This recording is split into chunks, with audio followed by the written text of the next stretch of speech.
On February 21st, 2021, a group of teenage campers were walking along the beach on the New South Wales south coast when one of them spotted a running shoe in the sand. They picked it up to throw it in the garbage and were horrified to find a foot inside of it. A decomposing human foot still inside the shoe.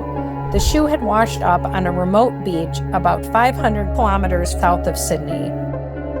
The teenagers called the police, and DNA testing later confirmed that the foot belonged to Melissa Caddick, a woman who 3 months earlier had been living in a $6.2 million clifftop home in Sydney, wearing exactly that brand of shoe on the day federal investigators came to search her house for evidence in a $23 million fraud. No other significant remains have ever been found.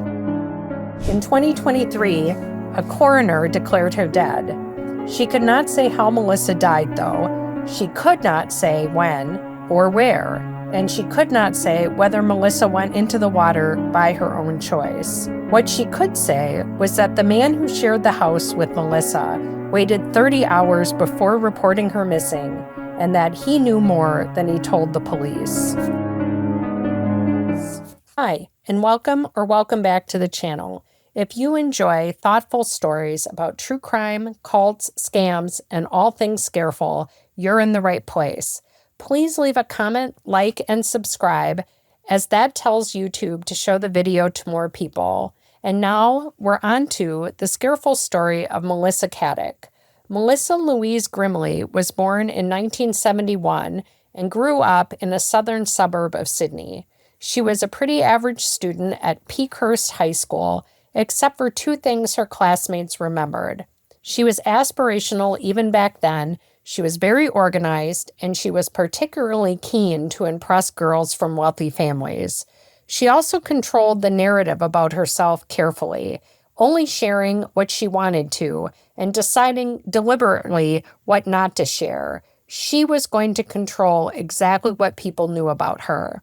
After school, she did a secretarial course and got a job with a large Australian financial and motoring services company. And then she moved to a boutique investment bank as an office administrator.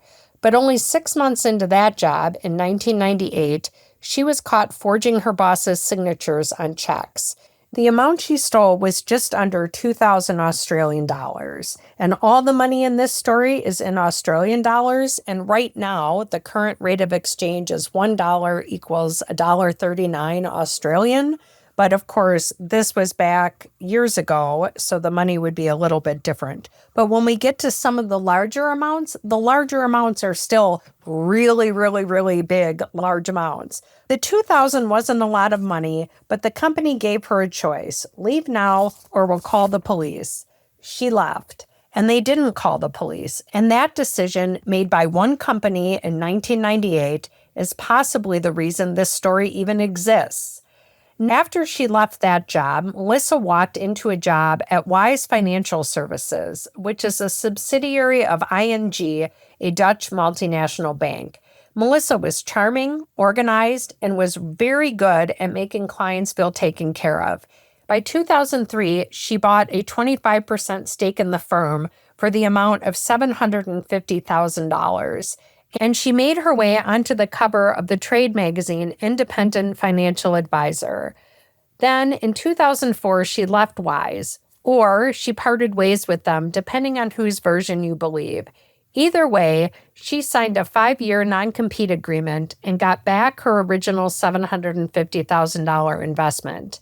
But she told people, including her friends, family, and future clients, that she'd received a $86 million severance package, or to some people, she said, just a large sexual harassment payout. She looked them in the eye and said $86 million, but there was no $86 million. What there was a non-compete that meant she couldn't legally practice as a financial advisor for at least 5 years. And I don't know, if somebody told me they got an $86 million severance package, that just sounds unbelievable on its face. But also $86 million for sexual harassment, that amount of money is insane. You just don't see, even here in the United States, you don't see jury verdicts at $86 million normally for something that is a workplace issue instead of an actual criminal act.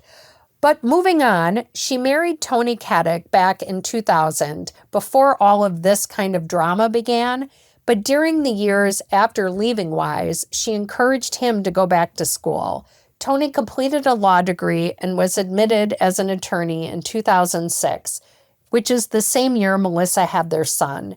In 2010, the family moved to Essex, England, to be closer to Tony's family, while he commuted into London for work. And it's about this time when Melissa started to get bored.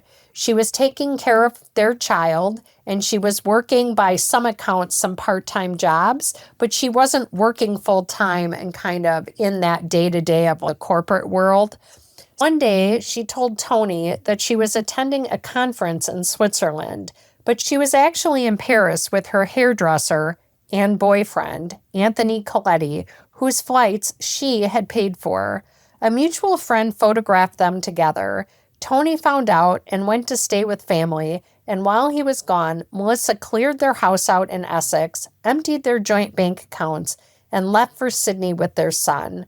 And this marks her first disappearance. During that chaotic return to Sydney in 2012, while her marriage was falling apart and Tony was still in England, Melissa was briefly reported missing. She gave her friend a 4-letter code and told her to pass it to her brother Adam if she ever vanished without explanation. She told Adam directly, "If it all gets too much for me, you'll find me at the Gap."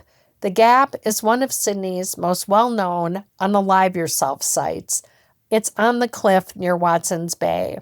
But Melissa didn't stay missing this time. She turned back up in Australia, and once there, she told everyone that Tony had been controlling and abusive. Investigators later found no evidence to support that. She divorced Tony in 2013 and married Anthony Coletti that same year. The non-compete had ended, and that meant Melissa was free to once again work in finance. And within a few years, she was running a massive Ponzi scheme. Melissa incorporated her business, Malavar Proprietary Limited, in June 2013 and ran it from her home in Dover Heights, which is a clifftop suburb with views across Sydney Harbor. She was the sole director and sole shareholder.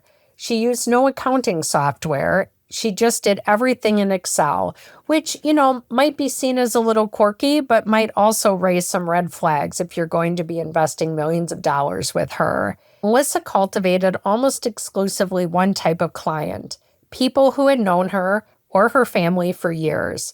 This included her parents, her brother, her brother's friends, family friends, and neighbors who had watched her grow up. Her very first client was someone she'd been friends with since preschool. Her pitch was straightforward. You invest the money, and she'll open a trading account in your name, and each month you'll receive a professional portfolio statement showing your returns. The returns looked great, 10%, 12%, sometimes up to 30%.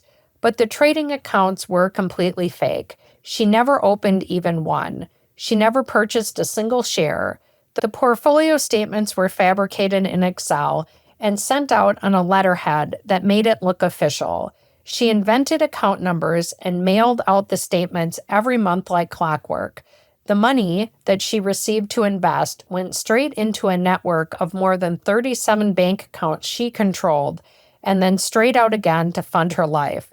Can you just imagine keeping track of 37 bank accounts? That would make me a little crazy, but she probably had an Excel spreadsheet for that.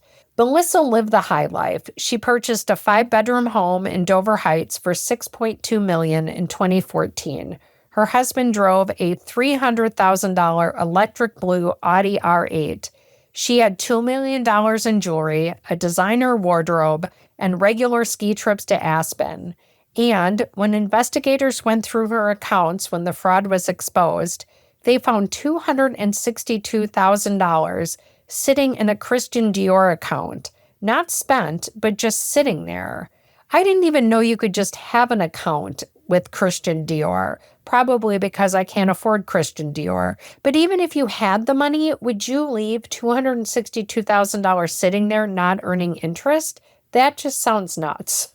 Melissa told clients that she owned a condo in Aspen. She told others that she owned a block of 48 apartments in New York, adding that some of them had been damaged during the Black Lives Matter protest. She used her own home as a sales tool. When potential investors came over, she would casually show them the latest piece of art she'd bought or the newest sculpture. Clients described being dazzled. She told women specifically that she wanted to empower them financially, saying, "I've done so well that I want to pass this on and help my friends and family. I only want to do this for my friends and family." She put potential clients in touch with existing ones for reference, who were, of course, happily receiving monthly statements showing that their money was growing steadily. What made the whole scam so effective were the relationships. These people that she was targeting, they weren't strangers. Neville and Beverly Wooden had been friends with Melissa's parents, Barb and Ted, for 60 years. They'd known Melissa as a child, and they put all of their retirement money into her company. And when it was gone, Beverly said, "It just wasn't like her. We loved her." Melissa's own parents gave her over $1 million on the understanding that they would be part owners in a penthouse that Melissa bought. But Melissa took the money and listed the apartment only in her name. One investor sold his business and retired based on assurances that his money was safe. He testified in court about what the aftermath looked like, not just for him, but for his family. He hadn't just invested, he'd convinced his mother, his wife, his mother-in-law, his son, his brother, and his sister to invest too. 3 generations all making a horrible decision. And then he had to watch as his elderly mother stood in line trying to get what is basically the Australian version of Social Security. She was there trying to get a pension to survive, and that image of his mother in the line was the thing that he kept coming back to. It wasn't just about the money, it was just an utter devastation of their family and the betrayal from Melissa.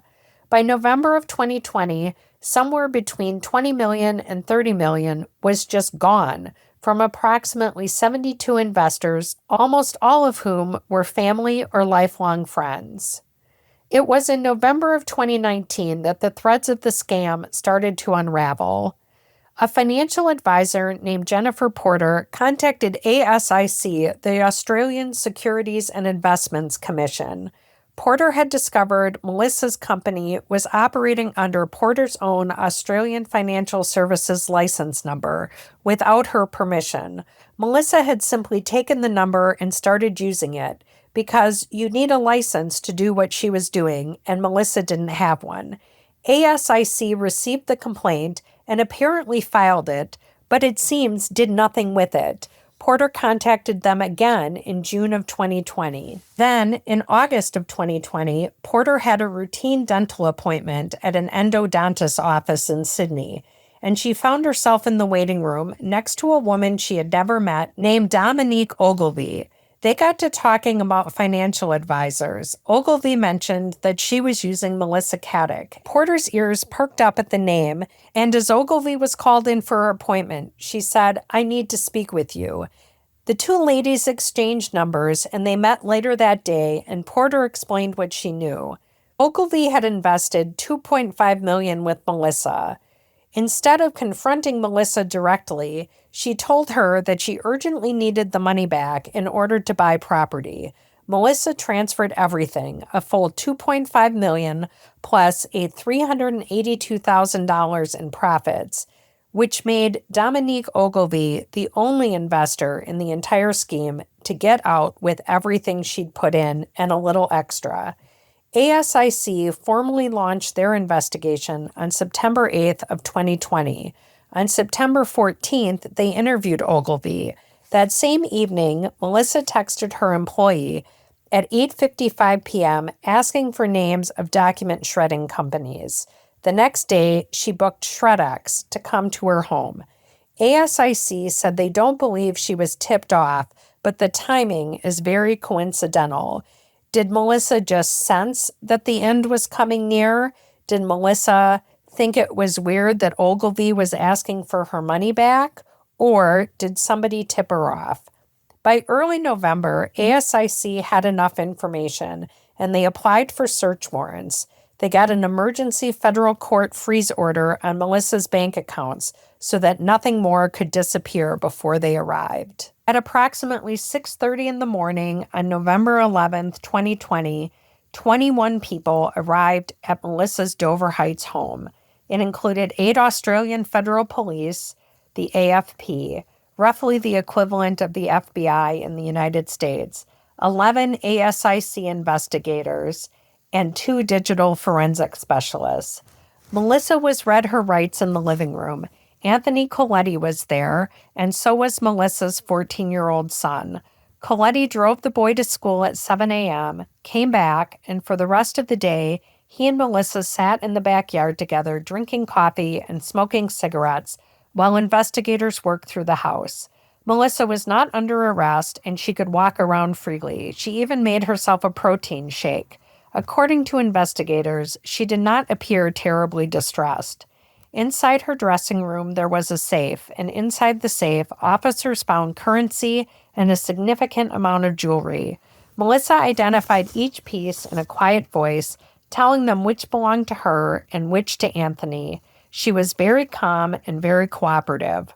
Her phone was downloaded, her computers were searched, jewelry, art, and clothing assessed as high value was seized. This went on until 6:22 p.m., and then the investigators left. At 6:49 p.m., roughly half an hour later, Melissa called a criminal law firm. My only question is, what in the world took her so long? I would have been calling the law firm at 6:30 in the morning when the cops showed up at my house. But to each their own. Melissa called Armstrong Legal. She paid an online deposit and booked a 10 a.m. appointment for the next morning. She needed urgent advice about the raid and a federal court order requiring her to appear on November 13th. She also had to surrender her passports to the federal court within 2 days. They weren't going to let her leave the country. She emailed her physiotherapist to cancel the next day's appointment. Melissa was making plans. She had an appointment set up with a lawyer, and it appeared that she was going to fight this. Other than the scheduling of the appointment and canceling the other appointment, we don't know what happened in that house after the investigators left. We don't know what Melissa said to Coletti or what he said to her. We don't know whether she slept. What we know is that at some point during the night, with a lawyer booked and a court appearance looming, Melissa knew, and so did Anthony, that the $23 million fraud was about to become very public, and something in at least one of them changed. In the early hours of November 12th, Melissa's son heard the front door of the house close. He assumed his mom had gone for her usual morning run, and he went back to sleep. Armstrong Legal called Melissa at 10:33 a.m., but got no answer. Texts went unresponded to. She did not show up for her appointment. On November 13th, the federal court hearing began at 9:49 a.m. Melissa Caddick did not appear. Anthony Coletti dialed in remotely, and upon learning that Melissa wasn't there, he called the AFP officer who had run the search to say he hadn't seen Melissa since 5:30 a.m. the previous morning. He was told to contact police and family. He then called ASIC and offered the theory that Melissa had gone to the city to see a lawyer and planned to stay in a hotel. At approximately 11:45 a.m. on November 13th, roughly 30 hours after the front door closed, Coletti made a missing persons report. He told police he was too busy to come to the station in person. So, your wife has been missing for 30 hours, and you finally decide to call the police, and then you say you're just too busy to come in. 3 officers immediately raised concerns about Coletti's accounts. Sergeant Trent Riley wrote formally that Coletti had told him several lies and that his story changed multiple times. One senior detective concluded that Coletti likely killed Ms. Caddick. At the coroner's inquest, Anthony's statements were compared across 4 separate sources: police statements, recorded interviews, a paid television interview, and court documents. and the discrepancies senior counsel told him were not just minor details. The police investigation had its own set of problems. A crime scene wasn't established at the home for 19 days. Only about 20% of the local CCTV footage had been reviewed by mid-February of 2021. The homicide squad was never notified, despite the case meeting the threshold criteria for the police's own procedures. And remember that this was not the first time Melissa had disappeared during a crisis. She'd done it once before in 2012, and she told her brother at that time exactly where to look if it happened again. By late 2020, maybe sensing that the scam was soon to be discovered, her language around possibly doing something to herself became more specific. A friend said Melissa walked with her to the cliffs near Dover Heights, just 500 meters from where she lived, looked out over the water and said, "If I'm going to end it, it's going to be here." 3 months passed with no trace of Melissa Caddick. There were no bank transactions, no passport use, no contact with anyone. Police searched 6,000 square kilometers of water off Sydney's South Head and found nothing. And then the campers at the beach found the shoe. The shoe was an Asics running shoe, and it matched what Melissa had been wearing the day the ASIC came to her house. Now, I think it's kind of hilarious that she was wearing an Asics shoe, that the initialism for the agency that searched her house is literally ASIC, ASIC. What a coincidence, right? They tested DNA from Melissa's toothbrush and confirmed that the foot was hers. The beach is approximately 500 kilometers, or about 300 miles south of Dover Heights, which sounds really far away, but ocean drift modeling by marine police had mapped exactly what would happen if a body entered the water near Dover Heights around November 12th. And the models pointed to a landing zone near the area where the shoe was found. The location then doesn't seem random, it seems consistent. But the interesting part of this is that the barnacles on the shoe were still in a larva stage, meaning that the shoe had floated for no more than 3 to 7 days before washing ashore. Some people get really wigged out by her foot and the shoe showing up and think that that's an indicator of murder. But modern running shoes are buoyant because of the air pockets in the soles, and when a body decomposes in water, the foot naturally separates at the ankle joint. The shoe just floats away from the body and the ocean currents take it away. This has been a documented phenomenon more than 20 times on British Columbia beaches since 2007. So the foot being found in the shoe isn't the most suspicious part. The more interesting part is that the barnacles were at a stage that the foot had only been floating 3 to 7 days. But she had been missing for over 3 months. That detail led to speculation that Melissa had walked away from her house and had been possibly living somewhere before something happened to her. Was she hiding out and then met some terrible fate? We'll never know. The forensic pathologist could not determine whether the foot had been deliberately severed or had naturally separated, and the remains were too limited to draw conclusions about her cause of death. No other remains were ever definitively confirmed to be Melissa Caddick's, leaving many theories, including that Melissa had cut off her own foot and is off living the high life. But let's think about this for a second, in that there's no guarantee the foot would have ever been found. Melissa cutting off her foot, throwing it in the ocean, and hoping that it ends up on a shore and that somebody finds it. What if the kid had just picked it up and thrown it away and hadn't even noticed that there was still a foot in it? Then her whole plan would have been thwarted. It doesn't seem like that makes a whole lot of sense. But I know people like to come up with really crazy ideas to think that maybe she's still alive. The coroner's inquest was held for 13 days in late 2022 and into early 2023. Deputy State Coroner Elizabeth Ryan heard from forensic pathologists, oceanographers, marine scientists, and a forensic psychiatrist. In May of 2023, she delivered her findings. Her findings were that Melissa Caddick is deceased and that she didn't fake her own death. The coroner dismissed the theory of her faking her death as fanciful. The most persuasive evidence, she wrote, was the simplest. Melissa had not contacted her son. Deeply attached to him as she was, it seems to me most unlikely that she would not have reached out to him in some way were she still alive. As for how she died, the coroner couldn't say. She could not establish the cause, the manner, the date, or the place of death. The most supported theory is that Melissa went to the cliff line near Rodney Reserve, about 500 meters from her home, and went into the water intentionally, having concluded there was no way out of the personal and professional catastrophe which overtook her. She booked a lawyer, she'd made plans, but then overnight, something shifted. Foul play was never formally ruled out. The coroner found her husband, Anthony Coletti, had some awareness of Ms. Caddick's movements over the previous days, but had chose not to disclose it. She described him as an unimpressive and unreliable witness who did not give a full and frank account to the court. At the inquest, he became so distressed during cross-examination, returning after a morning break with bloodshot eyes, having spoken with the social worker. The coroner eventually asked him to step down because his evidence was too unhelpful to continue.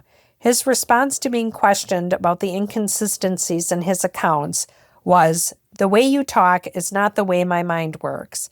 Since Melissa's disappearance, Coletti has released music under the DJ name Pause Off. One track, Intelligence Artificial, includes the lyrics, "My wife died as a direct result of an ASIC investigation. Whether she was murdered or took her own life, she died because of an ASIC investigation, and I'm never going to forget it." Another track, Melissa is Missing, samples actual news coverage of the case alongside a statement Coletti made, asking the community to help bring her home. There's reportedly a woman's voice heard faintly in the background. Now, people all grieve in different ways, but this is an interesting idea of him writing songs about his wife's disappearance and eventual death. His previous album was released on November 11th, 2020, the same day of the ASIC raid.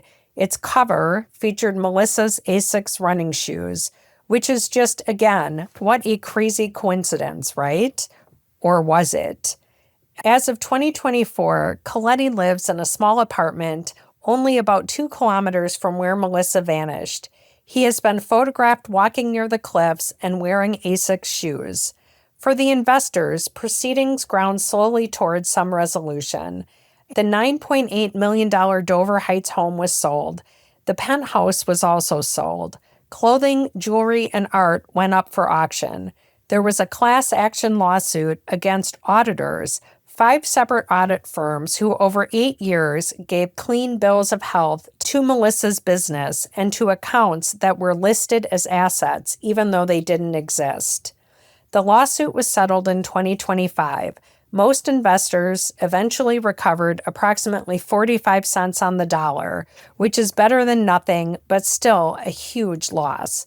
Melissa's parents, Barbara and Ted Grimley, filed documents in federal court stating that their daughter had dishonestly and fraudulently taken their money. So that's the Scareful story of Melissa Caddick, the woman who stole $23 million from her friends, her family, the neighbors who loved her, and her own parents. Built a life that looked extraordinary from the outside and vanished the morning after investigators came to take it apart. The coroner says she's dead, and her foot being found washed up on the shore is a good sign that the coroner is correct. But when there's no body, or all of a body in this case, that leaves room for doubt. Why did her husband wait so long to report her missing? Did she really leave her home that morning, intending never to return, without even saying goodbye to her husband and son? If the coroner thought Melissa not contacting her son was proof she was dead, what does no goodbye mean? And what, if any, meaning is there to Anthony's album with its cover featuring Melissa's Asics running shoes being released the same day of the ASIC raid? Could they have known the raid was coming? Remember that Melissa scheduled that shredding company a little while before. Could Anthony have known about the financial scam all along and that Melissa could soon be on the run? Was he waiting to report her missing to give her a head start? Most likely, the most obvious answer is the answer. Melissa chose to take her own life, not wanting to face the consequences of her betrayal, and yet, until a body is found, questions will remain. So what do you think happened to Melissa? Let me know in the comments, and until next time, stay safe, stay careful, and maybe don't invest your retirement fund with your friend from preschool. Thanks, guys. Bye.